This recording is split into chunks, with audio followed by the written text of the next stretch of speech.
I just received word that Silent Pocket just added 2 hot new colors, military green and hunter orange, of their popular medium-sized Faraday sleeve, which will fit any size smartphone that you may have. Pick one up today to increase your digital privacy by visiting silentpocket.com and make sure you use discount code SHAREDSECURITY to receive 15% off your order.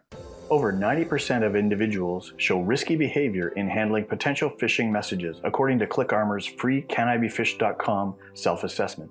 This engaging coronavirus edition of CanIBeFished.com can help identify your team's total vulnerability to phishing attacks that exploit the pandemic situation. So test your own vulnerability to phishing attacks for free now at CanIBeFished.com. 12, 11, 10. Ignition sequence is on. It's like launching a spacecraft. Go at throttle up. No, that's it. Wrong podcast, Scott. This is not, even though SpaceX is launching their first manned. Yes. Yeah. And we're live. Okay. Hey. Hello. Welcome to historic episode 100 of the Shared Security podcast. You're witnessing history right now. Yes.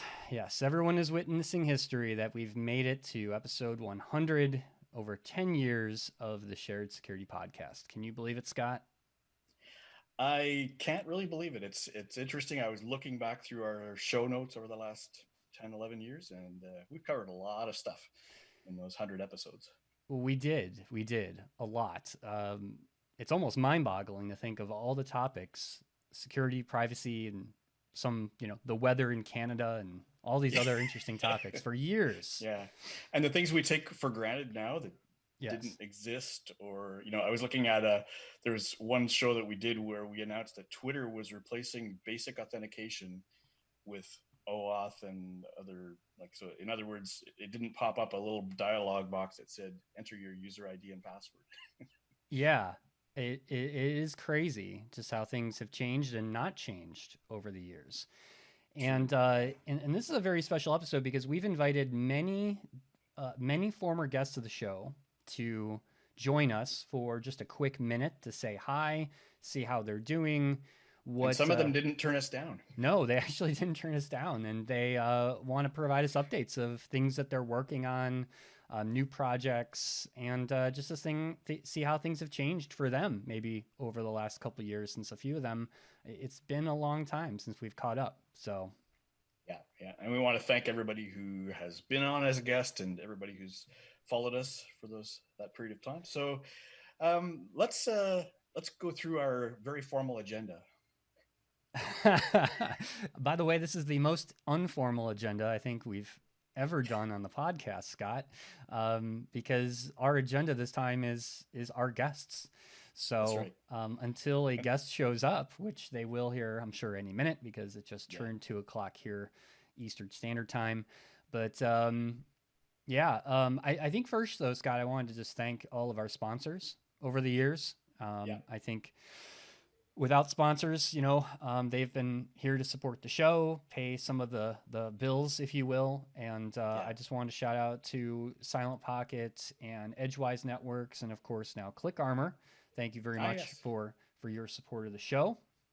Yeah, and it's a fun thing, and I think the world would not be the same place without the Shared Security podcast.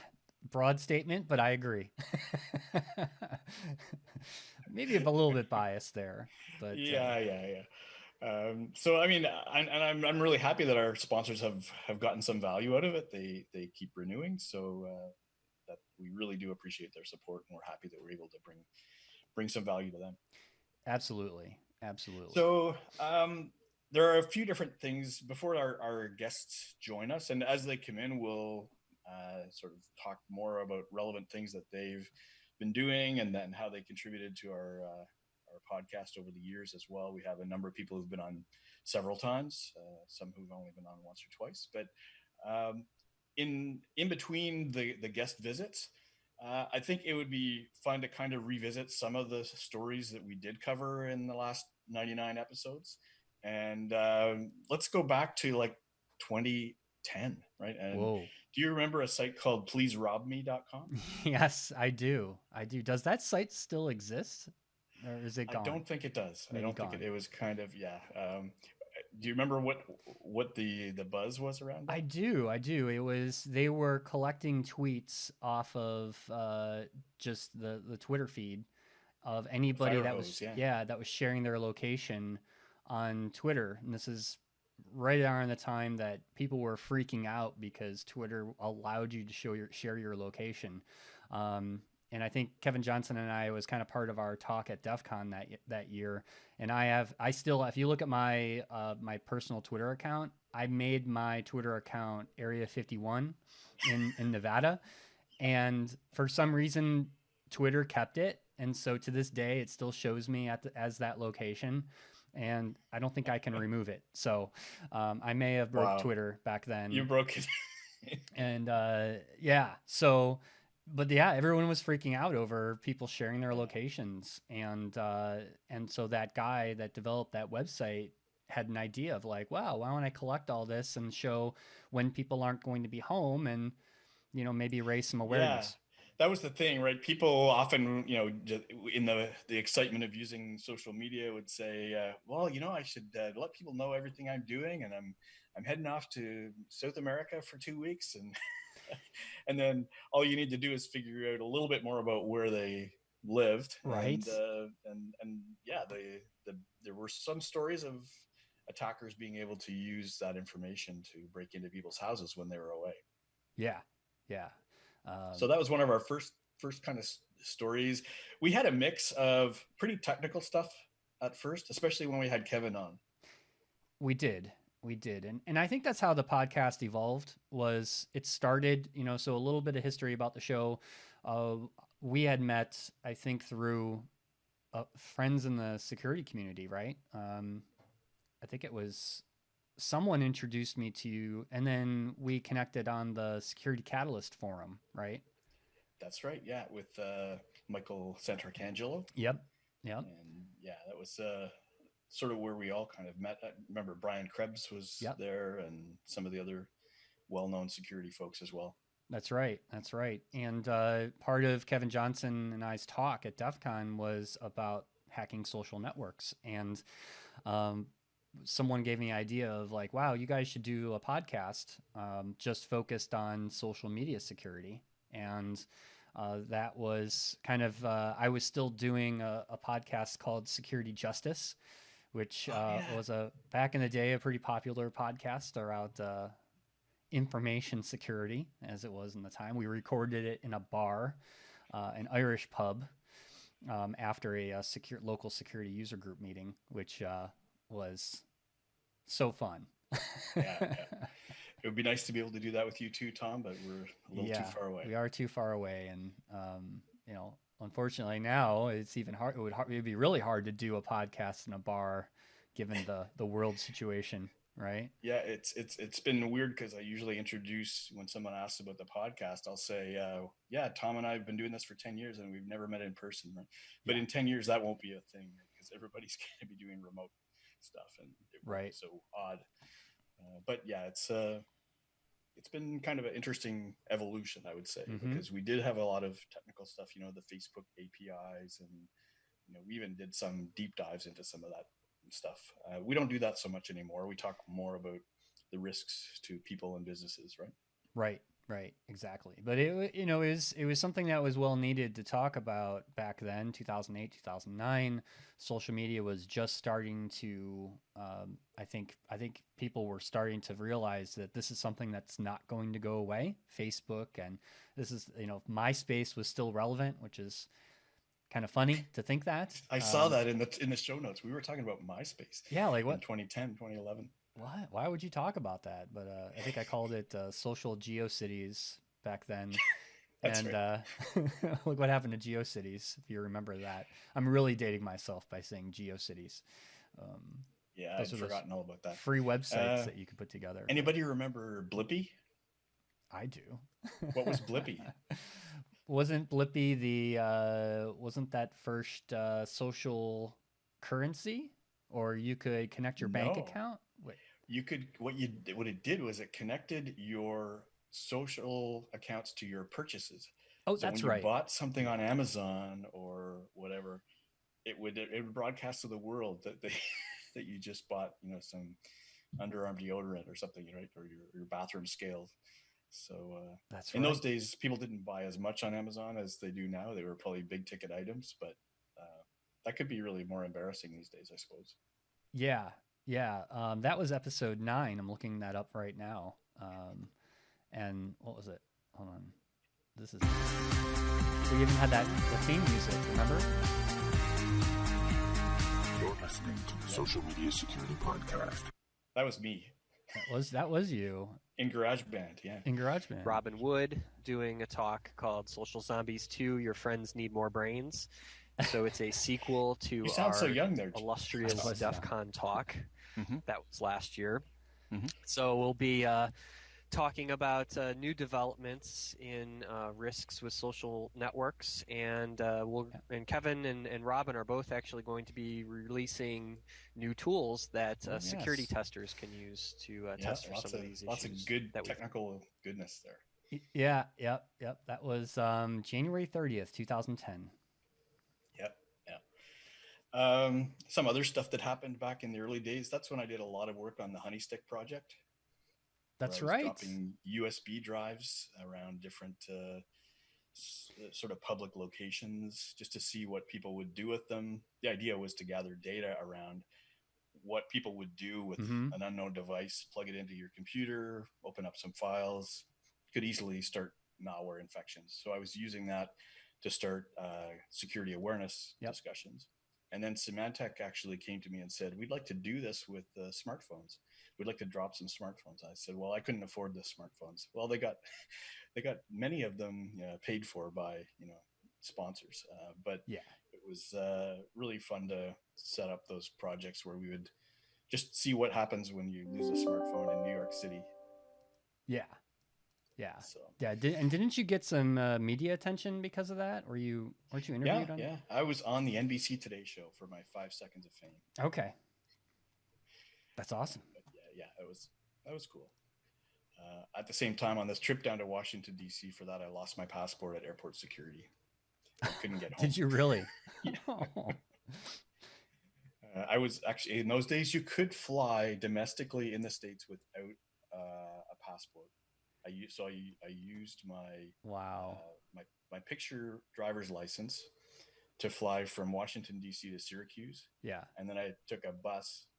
I had to stay overnight and take a bus in the bus station to Brockville, Ontario. And I could get across the border with just a picture driver's license. Wow. That was in 2011 or 2012.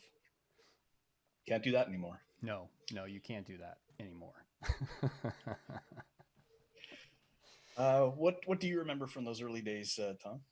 Oh, geez. Just, it was like I mentioned about the rise of social media. I think just the world was a different place in terms of technology and how we interacted with each other through the internet was very different. In a lot of ways, I kind of look at it as like the golden age of hacking. Right. Yeah. You can't do some of that stuff anymore, right? It was just too easy then. Yeah, and social networks themselves have just become, I think more secure. There's more privacy features built into Facebook, Twitter, and all the popular social networks. When back then, a lot of these companies didn't even have security teams yet. Yeah, that's true. So there's a cycle I saw of waves of different sort of outrage at the different security social media vendors, right? So Facebook, right? How often, was there a delete your Facebook account kind of motion or movement? I think that started around 2010, the first one. Yeah. And, we were almost ready to delete our own Facebook accounts.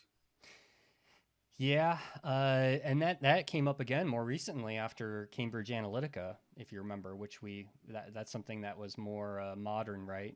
In the last couple of years, but that there was the whole delete Facebook movement around that, and I think over the years that it's been going in ebbs and flows, whether or not people think that, well, wow, Facebook is really they're collecting all this information about me. and potentially, there's kind of a misnomer about they're really not selling your data per se, but they are selling access to that data through advertising, right?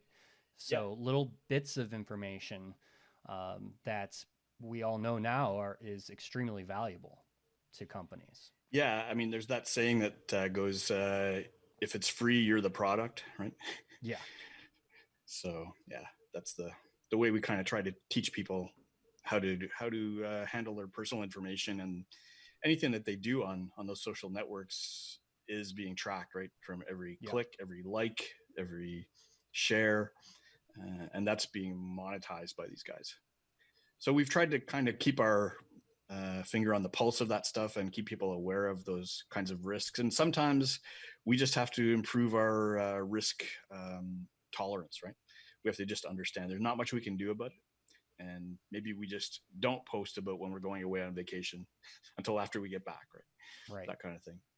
Yeah. Yeah. A lot of it is common sense too over the years that I think as technology has evolved, maybe a lot of us have lost the common sense that we have of, don't post that, or, all the things with Internet of Things, right? All of these devices coming out, and how we've talked about many times on the show about how insecure these devices are, and they're still insecure. In fact, I think the problem is worse since Internet of Things, which is what, 2012, that started to kind of take off. Yeah, it's actually, I think it evolved as well, right? I mean, it started with consumer devices that weren't necessarily, home assistants, right? So one of our shows, we were talking about, the first botnets that leveraged DVD players, right?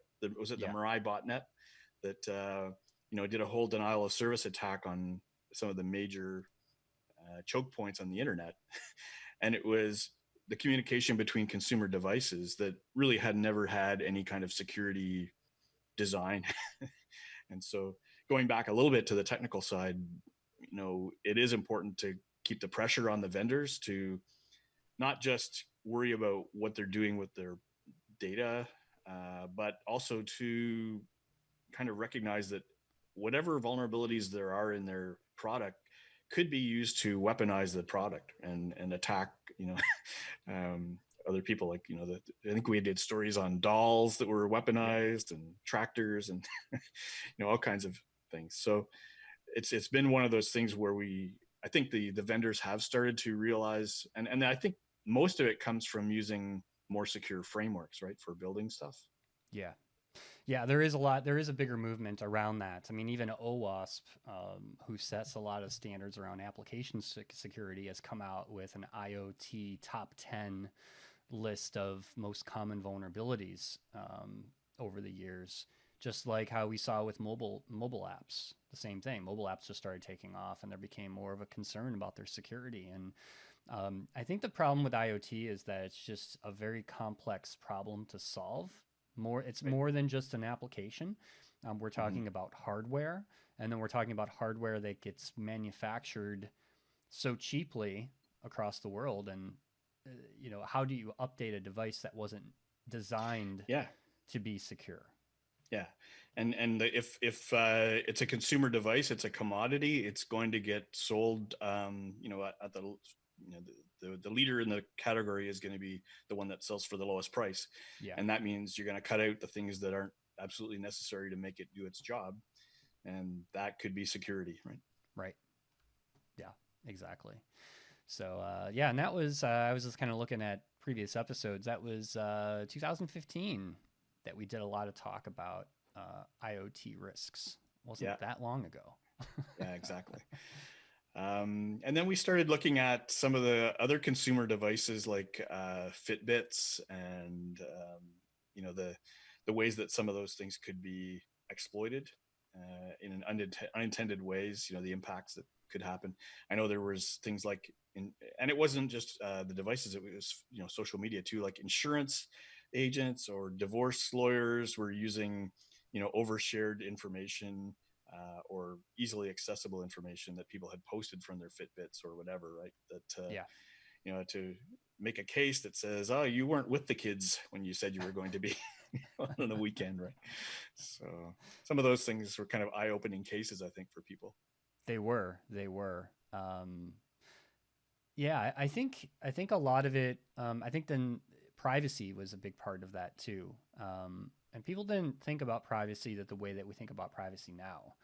And that's, I think, the privacy of our data specifically, so digital privacy, was kind of in its infancy. We didn't have the problems of data brokers that we see now. There are multi-billion-dollar businesses that are built now on data analytics and harvesting and selling bits of data that the footprint, if you will, that you leave online. Those footprints and those digital pieces of our identity are sold and traded. Yeah. Now I'm a little confused though, Tom, because there was a quote from a guy who used to run Google. I can't remember his name, who said, or maybe it was Facebook, privacy is dead. How can it be if it's infancy, if it's dead? The old adage, privacy stillborn. is dead. Yeah. So I think the problem really is that people have different perceptions of what privacy really is. And, to security people, we think of it as being protection, complete protection, or locking down, or an access control. For the privacy experts that I've talked to, it's just about having control of your data, right? Yeah. What can people do with it? And some of that is contractual, but we know that people aren't always going to obey the contracts or read the fine print. And so we get a lot of exploiting of people's data where the controls or the security could be there, but it's just not enforced. And people just have to recognize those risks. Yeah. That's and a lot of this is education too, right?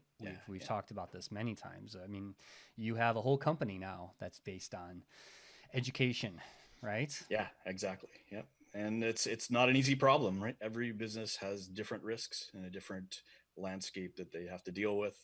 So it's a tricky problem. It is. So some of the other stories I think that we covered that were really interesting. Do you remember Matt Honen's cautionary tale about losing his entire life of pictures? Oh yeah, that was wasn't that the epic hack where he got hacked, his Google account got hacked, but he had realized that his entire life was in Google, essentially. Yeah, it was actually Apple, right? But I think he was a Apple? Wired. It was Apple. Yeah, he was a Wired journalist, right? Wired magazine. Yeah. And he used a Mac, and he had all his pictures stored in the Mac ecosystem, so he could access it from his phone or whatever, right? And the attacker, it's a sad story because the attacker was really just playing around, really had nothing to prove or try to gain, but he proved that you could trick Amazon into giving up parts of the information that Apple treats as a shared secret, or vice versa, and was able to social engineer their way into getting access to his Apple credentials. And from there, he just made the command to wipe all the data from the account.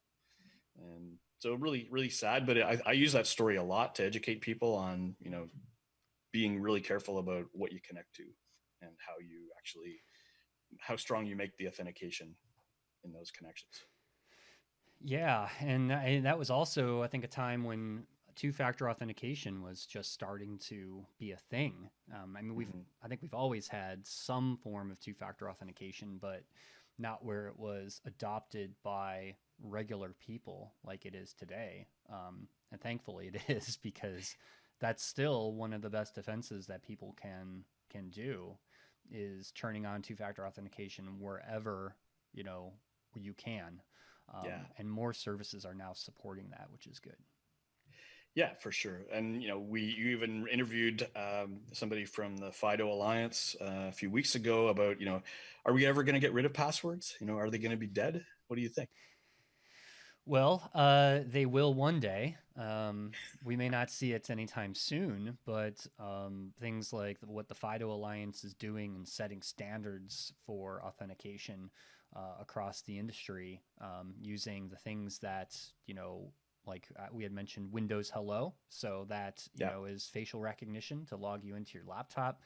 But then carrying that same concept over to websites that we log in with. So more and more of those sites and services are going to be able to support newer forms of authentication that the FIDO Alliance is working on with, you know, they work with big companies across the industry, Microsoft and others. So, yep.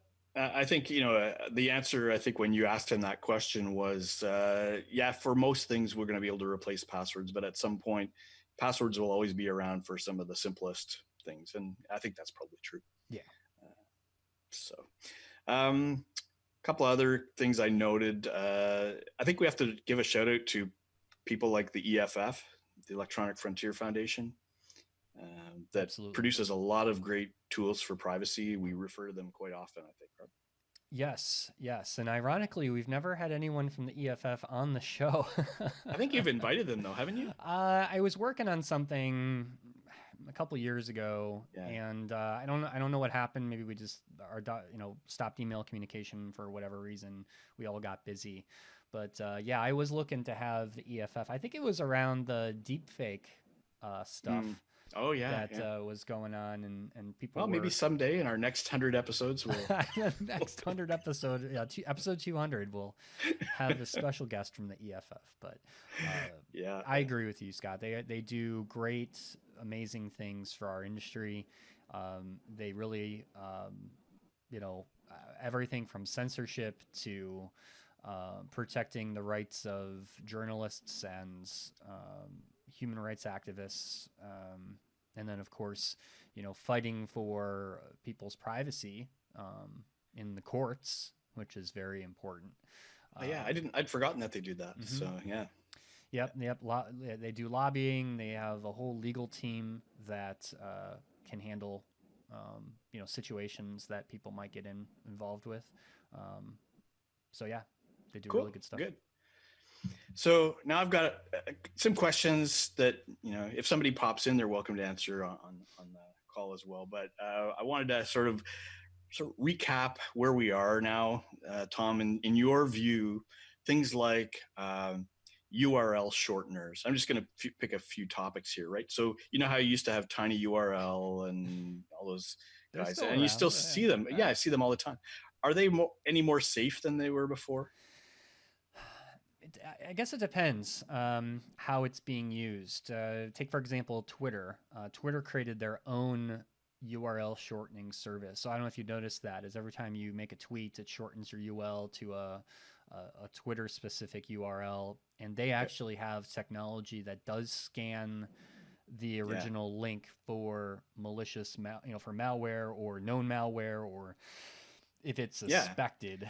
Right. Because that's one of the early risks that we pointed out, right? With these links, it was kind of hiding the ultimate location that somebody in a phishing email or a post would be trying to get you to go to. But it seems like in most cases, the major social networks have, as you said, built in their own shortening tool and scanning capability. So you don't really even have to do the shortening yourself. Right? They just do it automatically. And I think it's a much better solution. So we've progressed. So let's chalk that up to progress in security. We have a little bit. I still think that is a risk, especially in phishing. That's something that hasn't changed. I mean, you could probably speak better to the threats of phishing than I can, since you have a company that's focused on that. But I think, that's still a huge risk, where URLs and kind of the email trickery, right, that still happens to convince someone to click a link. It's still very prevalent. Yeah, for sure. But the short URLs were a huge problem 10 years ago, right? I mean, it was the easiest way to trick somebody. But now certainly there are other tools used that people do need to understand how to analyze technically and avoid phishing attacks themselves. So yeah, that's what we do at ClickArmor. So that'll be my very subtle plug. And now a word from our sponsor, Edgewise Networks. The biggest problem in security that remains unsolved are flat networks in cloud and data centers, with unprotected attack paths that allow threats to move laterally to cause data breaches. But microsegmentation using network addresses is complicated and takes too much time. But there's a better approach: Edgewise Zero Trust Auto Segmentation. Edgewise is impossibly simple microsegmentation, delivering results immediately with a security outcome that's provable. At the core of Edgewise Auto Segmentation is Zero Trust Identity, which allows workloads to communicate only after their software identity has been verified. Malicious or unimproved software is no longer allowed to communicate. Identity-based protection provides more coverage with fewer policies to make Edgewise simple to deploy and manage. No changes to the application or network are required. One solution protects virtual machines and containers in the cloud and on-premises. To stop lateral threat movement and prevent breaches, visit edgewise.net for a demo and to see results within minutes. Other things that would be good to sort of get your general view on. We hear about open source technology, right? Which is when somebody creates a whole solution and makes it just free to everybody, and all the source code is available for everyone to use, and not only use but to analyze. So it does allow people to go in and verify that what is there is secure. My concern, I guess the thing that I'd like to get your view on is, sometimes these solutions are so huge. Can you really have an expectation that just because it's open source, we're going to find the vulnerabilities in it? That is a good question. I think open source in general is very important to the whole technology ecosystem. Without it, we wouldn't have the tools, and we wouldn't have the types of technology that we have today, because it's code that's been developed by a community in some ways. And I think that is a way of pushing the envelope of, moving away from proprietary, nobody else can view this code, to more of a model of, well, anybody can view it, anybody can work on these projects.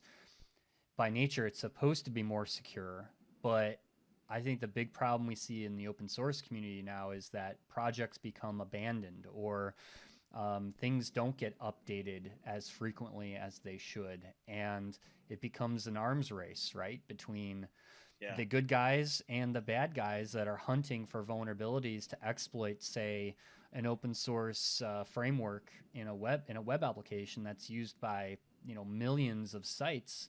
That's an extremely attractive target, and the developers of that project may have moved on to something else. They may have left it go stale, and they rely on the community to keep it updated. But what if there's nobody to rely on? Yeah, that happened with was it TrueCrypt? It's one of the early encryption open source projects. It was a great tool. Everybody loved it, and then the people sustaining it just said, "Nah, I don't think we want to do this anymore." So it caused a bit of a scramble. It does, and I think that's where we've seen a big increase in technology to identify open source, vulnerable versions of open source software. I know a small plug to my company, Veracode. We do offer, I was setting it up for the home run there. Secure code analysis type tool for open source software. And there's many other companies that are doing the same, but it is a huge need because of the prevalence of different types of open source software and libraries and all those things in code these days. It's almost overwhelming. If you don't have some type of third-party support for a large company, it becomes very difficult to manage those types of threats. Cool. Another topic we haven't really talked an awful lot about over the years, which is kind of surprising, is Bluetooth, right? When I did a little bit of a search, there have been many sort of published vulnerabilities over the last 10 years around Bluetooth protocols and how it's been hacked and then upgraded. And would you say Bluetooth is secure at this point, or what's your view on it? Well, Bluetooth has gotten more secure, I think, over the years. It's and it's also one of those technologies a lot of people don't think about because it's always on. It's always on your phone. It's I remember years ago, we were telling people to turn your Bluetooth off if you weren't using it. Yeah. But now it's like, well, it connects to our car for our phone. We use it to, some people, not me, but we use it to unlock the doors on our house. There are now contact tracing apps. Bluetooth is very important in the fight against COVID-19. So I don't think we have that choice anymore. And I think it has gotten more secure. There were older versions of Bluetooth, and depending how the developer implemented it, you could set it up with no authentication. So it was just blasting out a Bluetooth signal, and then any device could connect to it. There still are things that do that, but I look at like my hot tub as an example. We have an audio system in the hot tub, and I have to put a PIN code in to connect to the audio on my PIN code. But what I don't need a PIN code for is my neighbor's Samsung TV, which happens to have no authentication for Bluetooth. So I think it gets down to, again, the developer and how they're implementing the technology, because Bluetooth can be implemented securely. It's just how do you do it? I think that's fair. I find that the most often I turn off my Bluetooth is when my phone is down to about 3% battery. Yeah, everyone does, right? Thinking of like, what else could I cut on my phone so the battery lasts longer? It's like Apollo 13, right? Yeah, what can we shut down? I know. I look at my kids the best on that. They have their screens like so dim, like you can barely see the text on their iPhones. It's kind of funny. But why do you do that? Oh, it's saving the battery. Yeah, cool. So one other general topic, thought I'd just sort of ask, what's your biggest pet peeve these days about social networks? Is there anything that sort of jumps out at you as the thing that you think is just, I wish they just didn't do this? Oversharing, I think. So that's on the user's part, right? Yes. Yeah. I think people share too much on social media. I think there's still to this day, I mean, we've been talking about that for 10 years, that people post way too personal things, too many details about themselves on social media that's publicly available. I think that is still one of the biggest problems. I think from the corporate side, or maybe the business side of it, I'm wondering if we're starting to see a fallout, right? Like the end of the heyday of social media. And I think for a few reasons. One, I think politically, with the advent of propaganda and fake news and all those things, I get the feeling that more and more people are beginning not to trust social networks. Yeah, I think you're right. I was actually going to say, from my point of view, the thing that bugs me the most about social networks is they are, and we understand why, they're always changing the user interface that gets you access to the settings for your controlling your privacy. It just is too suspicious that it changes every few weeks. So once you remember how to change, who your posts go to, 2 weeks later, it's a different sequence of menu items and buttons you got to click to get to the point of saying, okay, now I understand where my stuff is going. Yeah. And isn't it ironic that Facebook made major changes to that after Cambridge Analytica, that whole scandal? And it seems that, Mark Zuckerberg shows up in front of the U.S. Congress, and then, all of a sudden a week later, more changes are rolled out. Yeah. And the more they get in trouble, or the more that they feel the pressure from their users for more transparent privacy, more control over their data. And we're talking about, well, it is ironic that we're streaming on Facebook right now.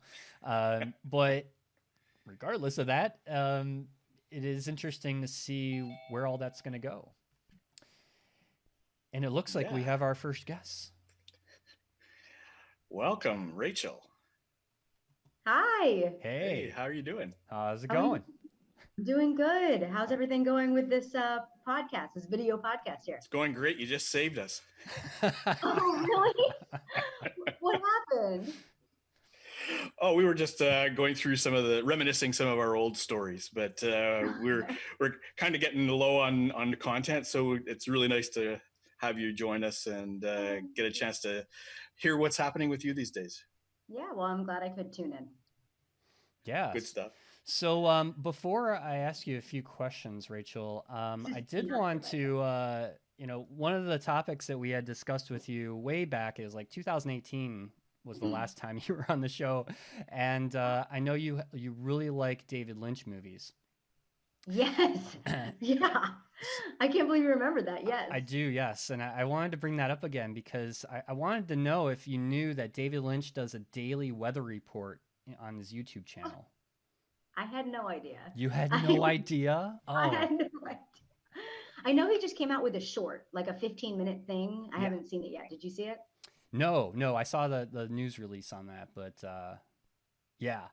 I was kind of looking for David Lynch information, and I'm like, I didn't know he had a YouTube channel where he just talks about the weather. Is it like legitimate or is it absurdist? Like, oh no, it's legitimate. Yeah, here, matter of fact, I will play for you. Tom's got a special treat for you. I do, yeah. Is David Lynch's weather report here.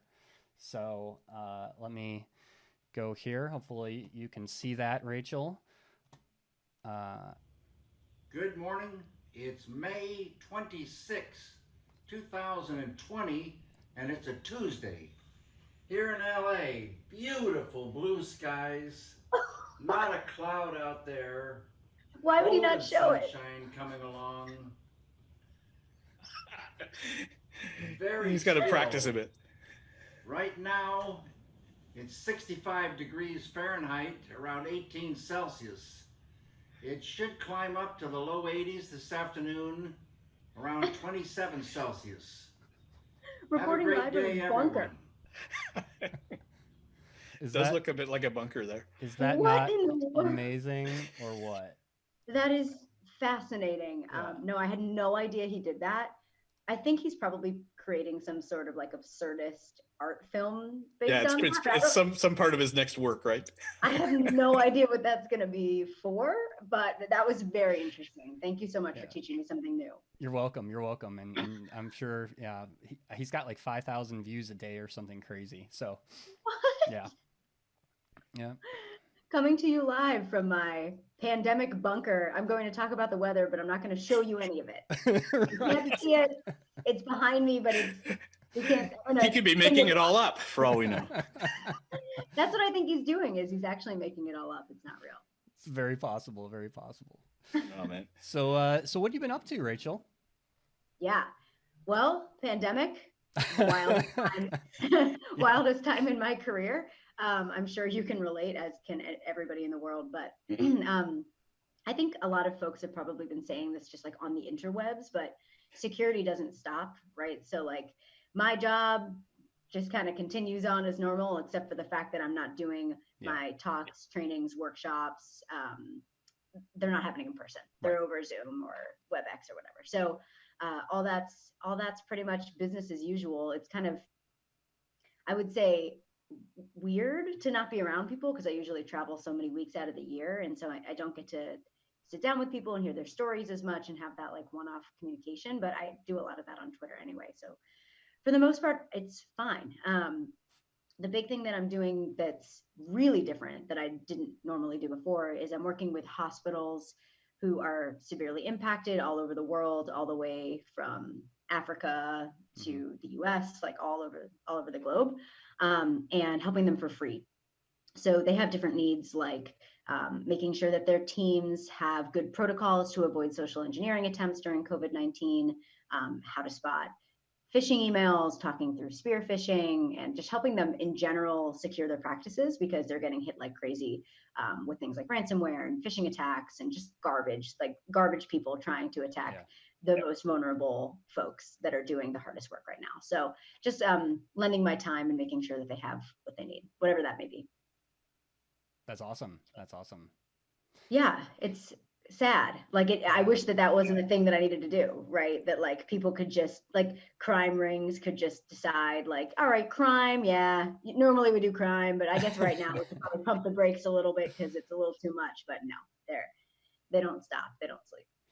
No. And we were just talking, I think on our weekly show, that there's actually a lot of people in our industry getting together to figure this all out, right? Because we've seen this rise in scams and, the most vulnerable people being targeted in these scams through social engineering and phishing. I've actually heard some statements saying that we've never seen anything like this. The amount of attacks going on right now it's crazy. It is. It's really wild. Google put out a transparency report, I think in like mid-March, and it said that phishing was up 300%. And there were like 300,000 plus new COVID-19 suspicious domains that were built somewhere between like the beginning of March and mid-March, like just ridiculous. And we know that criminals are probably losing their jobs, right? So like their legitimate source of money is going away and they're just turning to crime more now. I just don't know how they sleep at night, like hitting hospitals during COVID-19 with ransomware, like really. I mean, it's always terrible, but right now, really. Yeah. So, what are your thoughts on the big conferences? Like, I know DEF CON is canceled for real this time. I know we all joke about that every year, but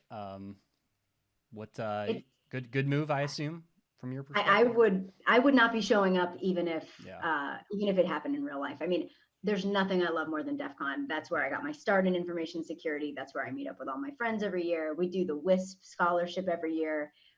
It's just such a bummer, but there's just no way I would put myself in close proximity with 30,000 people. Like that does not match my threat model for life at all. No. And I think a lot of us are good at scoping risk, and I don't think a lot of us would be showing up. I really don't. So they did what they had to do with canceling. I'm bummed out. I mean, I haven't stepped foot in like a enclosed space in months. Like I don't leave my house unless it's like camping in like a remote place. Right. So there's no way you could get me to Vegas. Yeah. What's your thoughts on the future of conferences in our industry just with COVID-19? Do you think they'll come back eventually, or do you think we'll have this mix of virtual and in person that some people are talking about too? Yeah, my prediction, if I would have to bet, and I am a betting woman, so if I had to bet some money here, if I had to bet some money here, I would say that we're probably going to see a big increase, obviously, in virtual conferences for the next 18 to 24 months. And I think by the end of that, we're probably going to have a huge rebound because people are going to be so sick of staring at their computer screens and doing Zoom or whatever. And then after that, I think it will even out a little bit. So my guess is post 24 months, you're going to see a massive influx in in-person events once we get vaccines or whatever else we need, like treatments.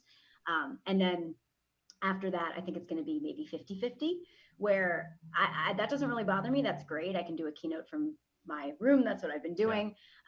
And it really helps with accessibility for a lot of folks. So I think that's really cool. I also think that a lot of conferences are going to have a fully remote option for the majority of their talks. So that you can always watch via live stream. Whereas now you're either in person or it's a virtual conference. You're not getting the half and half. Yeah. What do you think? I'm curious what you guys think. Yeah, I think I'm already starting to get the virtual burnout, like most of us. I've always worked remote for the last 5 years. So with my day job, so I'm very fortunate, and I'm seeing a lot of transition for people that had office jobs or they traveled for conferences and business, and it's tough. But I think there's that, I think there's the burnout factor. To your point, we're just going to get sick of just using the Zoom for everything, right? Human interaction. I mean, if I have to look at another square of myself, sometimes at the end of the day, I'm just nauseous. I'm like, I can't even look at it anymore. It's horrible. I know. And I got the whole setup too. I mean, got the ring light, as you can see. Oh, wow. Looks great. You know what I mean? It's just, it's the best. You just got to make the best of a bad situation. And lighting is all I got right now. So. Yeah. We did the whole green screen thing here. So, I look like I'm on CNN and Scott looks like he's, a weatherman or something. His click armor, with his company. So Yeah. Looking good. I see you have the mic there, Scott, that most people probably cannot gain access to right now because there are no more mics on the internet to buy. Oh, the old ATR. Yeah. Yeah. Well, Tom's got a nice one too there. So yeah. Yeah, Rode you do. Procaster, yeah. But yeah, they're hard to find. It's like a lot of things are hard to find. It's more than just toilet paper, right? It's well, toilet paper you can find again. But Yeah. Yeah. Finally. So Finally. Nice. well, great. So have you been hacking any more election systems lately, Rachel? I have not. The biggest things that I'm doing related to elections are just helping secure the people processes. I don't own election software or machines, so I can't hack them from my house. Although I've been kind of looking into should I purchase one? Because I'd love to do some more of that stuff while I'm at home. But no, I've been keeping it pretty simple with the social engineering element for the majority of my election security work right now. Okay. That is a good question. So, as we approach November, what do you think the risks are going to be this time around? Oh, it's like I can't even measure the amount of risks that are on my mind right now. It's like dizzying for me to think about. The biggest concern that I'm seeing right now is the kind of propaganda that's out there saying that vote by mail is bad or somehow fraudulent. We've been using vote by mail for folks who are serving in the military for years. Like that's what we always do. The president himself voted by mail. We have to be we have to find a way to make sure that we can vote and make sure that we can keep ourselves safe. Vote by mail is the best option to do that under a pandemic. Sure, everything's going to have its risks, but the risks are so few compared to vote by mail, compared to the machines that I've been working with. I just like it boggles my mind. I mean, the big risks that I'm seeing right now are propaganda related to vote by mail as if it's a bad thing. The big issue with folks not wanting to go to the polls, poll workers not wanting to work, and we're going to have those shortages of people to even like work the machines, make sure that things are safe. The list goes on and on and on. People feeling like it's like their votes don't count. I mean, it's just endless. So just trying to combat that. I basically just follow Matt Blaze's Twitter stream every day and just attempt to retweet it and signal boost it. Hi, Kathleen. Hey, Rachel, how are you? I'm good. How are you? Good. My audio wasn't working. I think I've been jumping around from too many machines and not clicking the right things. We were just talking about that. Yeah. We live in little Zoom windows now. And sometimes Zoom and Teams don't work together very well sometimes. And that or trying, I mean, everyone I talk to has at least 3 or 4 screens, has, these massive consoles. I have this one computer and I was on Black Hill's career webcast last week. And I'm like, yeah, so you're in Discord on this screen and you're on GoToWebinar on this screen. I'm like, guys, I've got one screen. Don't do this. Anyway. Awesome. Well, congrats on 100 episodes. That's fabulous, guys. Thank you. Thank you, Kathleen. Thank you. Much appreciated. We should have had a virtual champagne or something that we could we could have sent everybody a box of champagne to toast with. You can do that whenever you want. You can send it now. Okay. Yeah. I'll take it. If you've seen me on other webcasts, I usually have a glass of wine, which I realize that is a brand entity that I really don't want to be known as the woman with the crystal red wine glass all the time. That's just we'll come up with a new nickname for you for the no. People always tell me they think this is a giant mug of beer. It's tea. I have my water bottle. Yeah. Yes. Awesome. Well, Kathleen, I think last time you were on the show was like episode, I think I've heard 84, which was 2019 when the world was a different place. And what kind of things are you working on right now? So I would really like to say what we're working on is the new action verb that everyone's talking about, pivoting. We pivoted really quickly, which was nice. I think crisis situations really bring out the leadership abilities or the lack of leadership abilities in a lot of people. And, I have a great team, but everyone really stepped up to the plate. There was about 3 days of fear. And I acknowledged that everyone had fear. But then from there, it was, what are our options? What do we need to do? What do we need to do to take care of people, specifically our customers? Because our entire team has been virtual for over 20 years. So Oh, wow. working from home was nothing big. Yeah.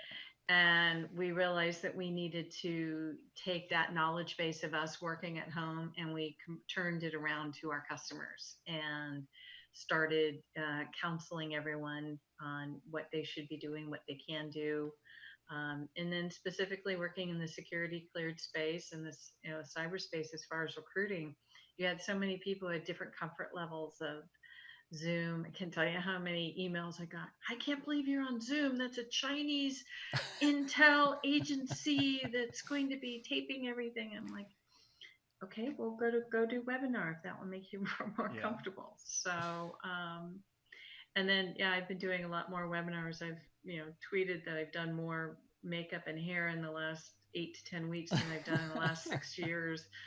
It's like, oh, I had to go buy makeup at Safeway. I've never done that. And you had came on the show last time and talked about cybersecurity careers and recruiting and some of the really cool things you're doing. I know with B-Sides Vegas, the Higher Ground track. And I wanted to get your thoughts on, this is obviously insane times for the cybersecurity industry. I mean, any industry. And I know just looking at my Twitter feeds, I'm seeing people that are getting laid off and people are losing their jobs because of COVID-19. Are you kind of seeing the same thing in your circle? And maybe, what do you think the near future looks like? So we have, I have 2 communities that I work with. I work in the security cleared community, and then I also work in the cybersecurity community. So in the security cleared community, it's really fascinating watching how many agencies quickly were able to ramp up and do telework and felt comfortable with it, and actually were able to do partnerships with their security teams. As we joke about, most of the security folks are down in the basement, hiding behind their hoodies, whereas they now came out to the forefront and we're really helping many different agencies and their workers and their contractors to go work from home. But you can drive by the Pentagon any day and it's still a full parking lot. So we have a significant part of the workforce in this area that is still going into work because a lot of mission essential work is still done within a SCIF.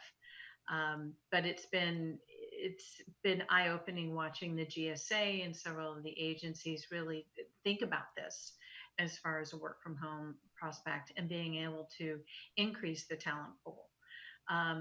Yes, there are a lot of people being laid off, and at the same time, we have all of the major Silicon Valley companies talking about remote work is now going to be a new option, that many of them are looking at staying work from home until the end of the year and into the end of 2021. So I'm really fascinated as to strategies, how's that going to change? And recruiting strategies, how that's going to change. And the one thing that I'm really hearing is how we're talking about salary compensation and how does that, translate, having a pen tester that lives in Tulsa, Oklahoma, how are they going to be paid versus someone who's from the Silicon Valley? Fortunately, this is another area where OPM has been doing salary, categories for decades. So a lot of people are going to be looking at the way that labor categories are being set up for OPM and how they can translate that into the security world. I'm really disappointed at hearing how many people are being laid off. It's just, I've gotten up to speed on Discord so quickly, and I've been doing so much in the way of resume reviewing on Discord that my brain is freezing.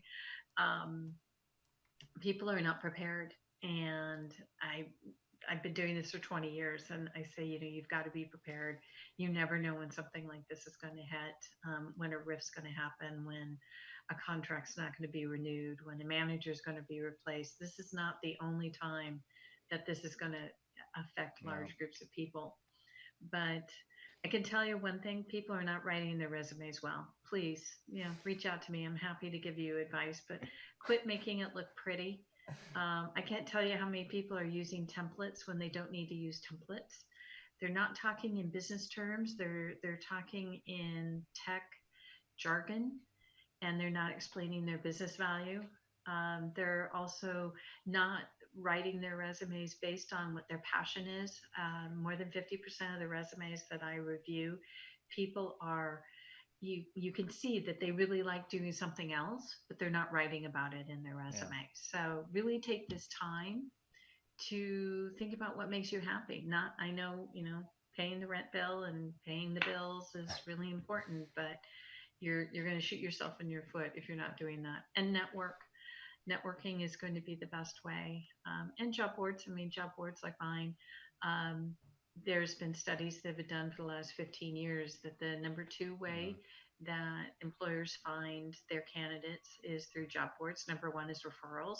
So networking and job boards are going to be the way to do it. But I've done 22 webinars in the last 8 weeks. Wow. Yeah, I'm a little tired.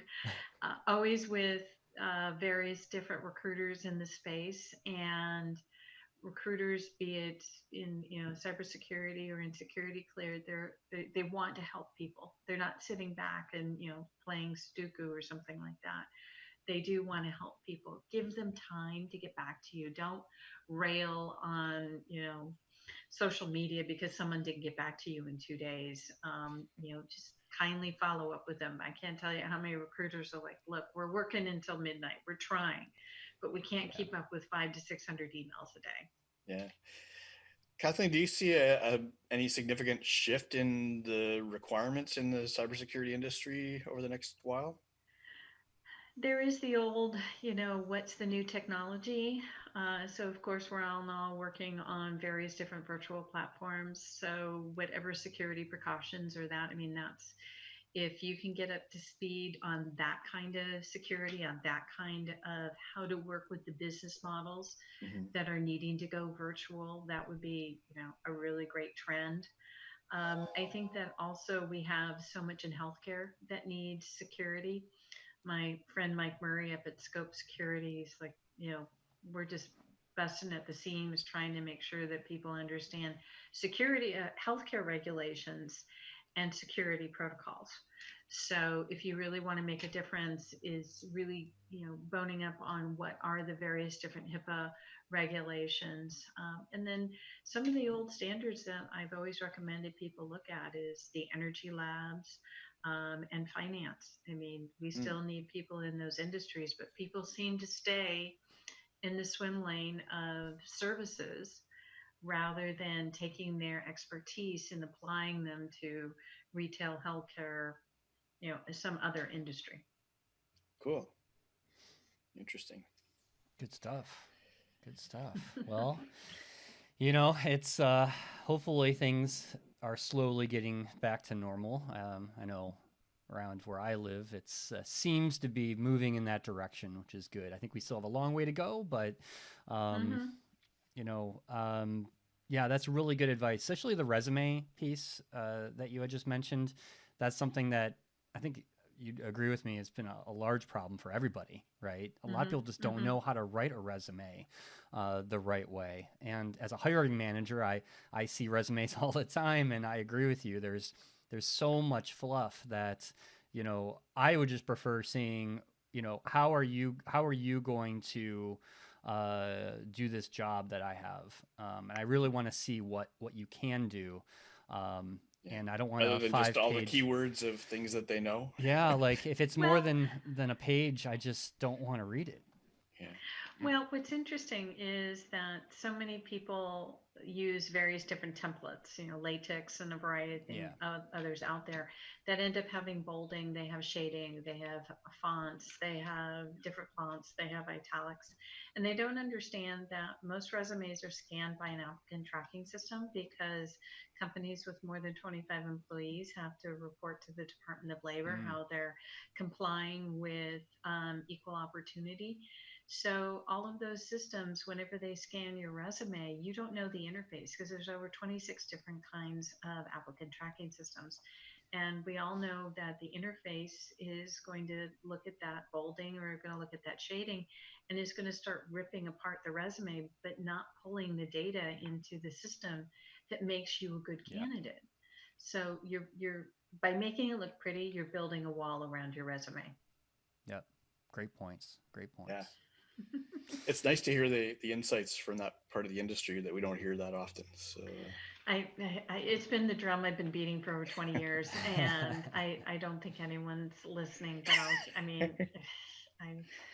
I wish they would, because I was at Circle City Con last year, and I was reviewing some resumes. I think I'm going to be doing it on Discord this year, and people were talking about, oh, they were going to get out of the gaming industry. They had been in the gaming industry for 18 years and regulations. And I was like, whoa, wait a minute.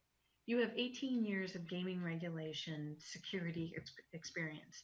Do you know how many states are going to be going legalized gambling? I mean, how many there are now? You have now, if you take out getting out of the gaming industry, you've just sort of cut off a major career path for yourself.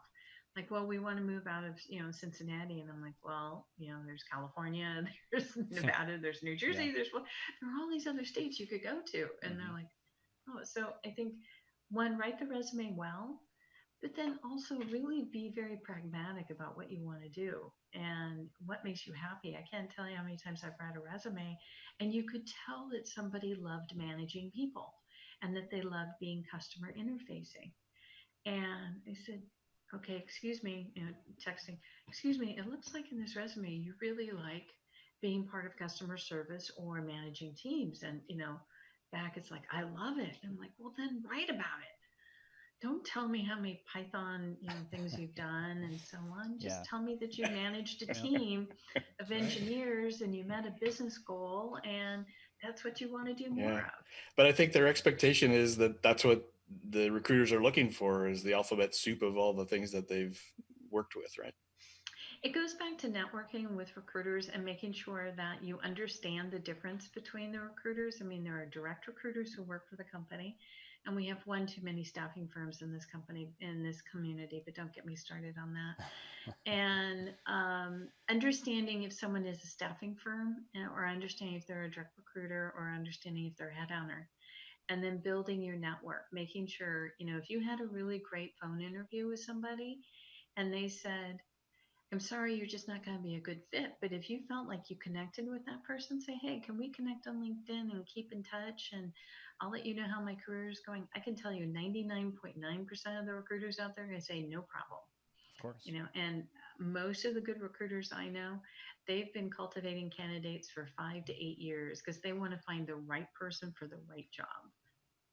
I agree. And there's good recruiters and there's bad recruiters. And I think we get hit up a lot on LinkedIn through a lot of the spammy, sending you jobs that you not even close to your qualifications. I get them too. It's kind of funny. But this is all really good advice. And I assume that your contact information is still the same. So you're still at clearjobs.net, and what was your other the other cybersecjobs. That's right. Yep. .com, and always, yes, it's Kathleen, so just hit me up on Twitter. Excellent. Awesome.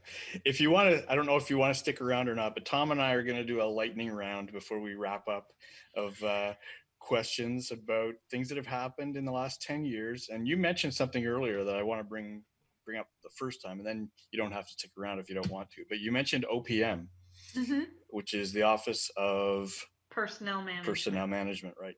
And so one of my lightning round questions was, what year was OPM hacked? Oh. Doesn't seem like that long ago. 2015, 2016? I think it was 2013.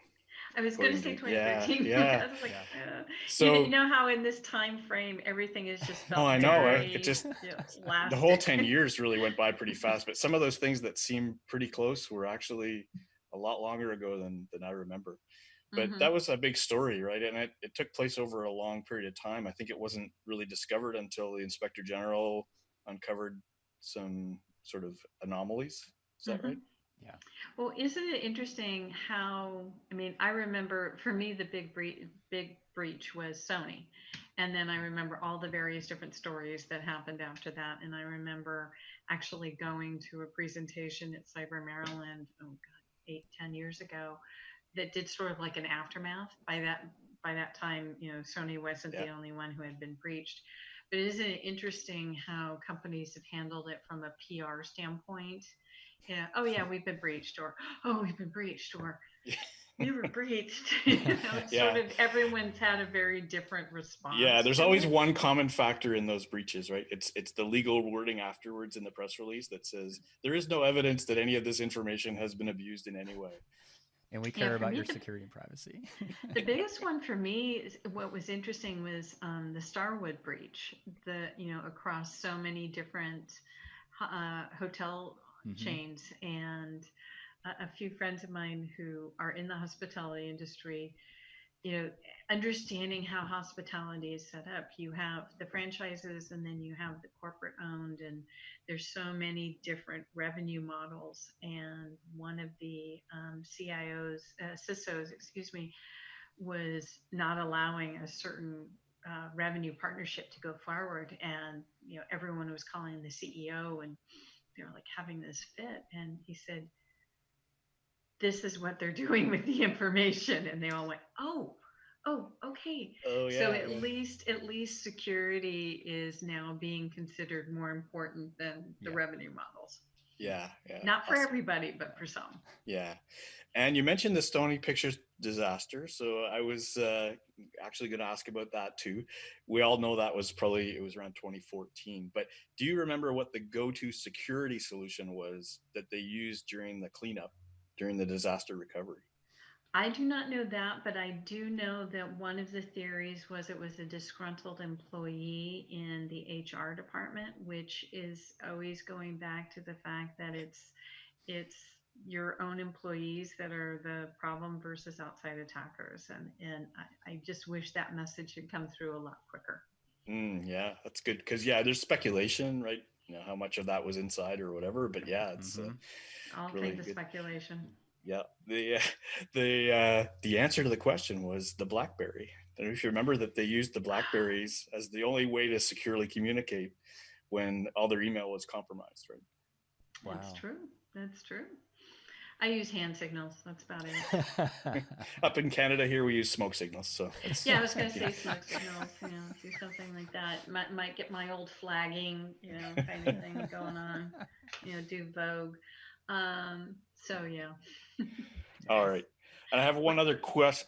It's a really simple one. You guys should get this one. What infamous security personality claims to have left a big box of donuts in the fridge before his apartment was raided by the FBI? Tom? Oh my gosh. Really easy one. Really easy. Who would have known he was going to be raided by the FBI? Which one besides Kevin Mitnick? No. Exactly. That's him. That's the right. answer. Yeah. I don't know why my brain was like Kevin Mitnick. Kevin Mitnick. Yeah, of course, but it's not him. Yeah. Right. Yeah. That was a fun one. And look at Kevin now. Yeah. Yeah. He's cleaned himself up. He has. Yeah. Anybody remember what year the fingerprint reader was brought onto the iPhone? Well, I know what year the iPhone facial recognition had to be taken off because of masks. Oh, because people could wear masks and it would fool them? Yeah. Yeah. I think 2013. Well, the fingerprint was 2012. So I think the facial recognition was sometime shortly after that. Yeah. You're right. Yeah, but didn't they just change the security on it because everyone was wearing masks and the facial recognition wasn't working? It prompts you for your password now as soon as it recognizes a mask. Because even with the alternate appearance, you could set that up, but sometimes that doesn't work either. So, I miss my fingerprint reader on my iPhone, actually. Well, I have to go, guys. I'm on my next call. Thanks very much, Kathleen. I appreciate you being on with us. No problem. Congrats again. Take care. Appreciate it. Bye-bye. Bye-bye. All right. So just you and me again, Tom. Yes, yes. And I think we need to We all have probably to get back to wrap up as well. But yeah, it's been fun. I mean, it was worthy of a 60, 70-minute discussion. So yeah, I think we got some I'm glad we had good some times. guests that showed up, right? So Yeah, I was getting worried. No, it's good. And you know, I still want to thank all of our guests that have been on the show. I know everybody is busy. We did get a lot of people that responded through our email saying they wish they could attend. They had conflicts, but I appreciate, and I know you do too, Scott, everybody that's been on the show over the years, and we've had some great conversations through 100 episodes, and yeah, we're gonna have 100 more. Yeah, I think, it might be a good time to announce that ClickArmor is going to start a podcast of its own, and it's going to be run through the Shared Security Podcast Network. So Tom will be involved, and we're going to have some new stuff to talk about. So that'll be our next era. Yes. Multi-channel. Yeah. Yes. More to come on that, and congrats on venturing into another podcast. So. Yeah, I mean, it just makes a lot of sense. It's we have a good you've got a great process that you've put together. May as well make use of that efficiency and see if we can educate the world a little more on how to be secure. It is needed, that's for sure. All right, good stuff. Well, thanks very much, Tom, for putting this together, and thank you everyone for listening and watching. And we'll be back again next month, and Tom will be back on his weekly show every Monday. That's right. Every Monday. Yep. Good stuff. All right. All right, folks. Have a great one. Thanks, everyone. Talk to you later.